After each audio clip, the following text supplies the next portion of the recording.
রাসূল সাল্লাল্লাহু আলাইহি সাল্লাম বলেছেন, আল্লাহ তাআলা আমার কাছে ওহী পাঠিয়েছেন, আমি এমন কিছু মানুষ মুক্ত করব যাদের সাথে কেউ যুদ্ধ করতে পারবে না।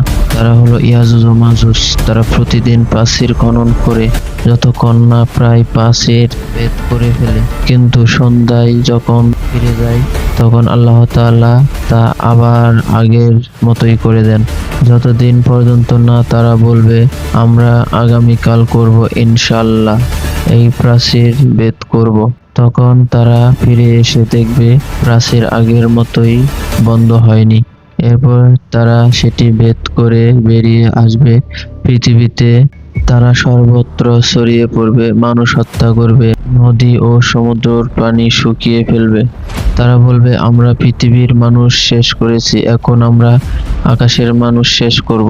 তখন তারা আকাশের দিকে তীর ছুড়বে। আল্লাহ তাদের পরীক্ষা করার জন্য তীরগুলোকে রক্ত রঞ্জিত অবস্থায় ফিরিয়ে দিবে। এরপর নবী ঈসা আলাইহিসসালাম আল্লাহর কাছে দোয়া করবেন, হে আল্লাহ আমাদের রক্ষা করুন। তখন আল্লাহ তাআলা এক প্রকার কীট পোকা পাঠাবেন, যা ইয়াজুজ ও মাজুজের গাড়ে ঢুকে এক রাতেই তাদের সবাইকে হত্যা করবে। পরের দিন ঈসা আলাইহিসসালাম ও তার সাথীরা পাহাড় থেকে নামবেন। দেখবেন পৃথিবী ভরে গেছে মৃতদেহে ও দুর্গন্ধ। তখন আল্লাহ তাআলা বড় বড় পাখি পাঠাবেন, যাদের গলা উটের মতো লম্বা হবে। তারা ইয়াজুজ ও মাজুজের দেহ তুলে নিয়ে যাবে এবং সাগরে ফেলে দেবে। সহিহ মুসলিম।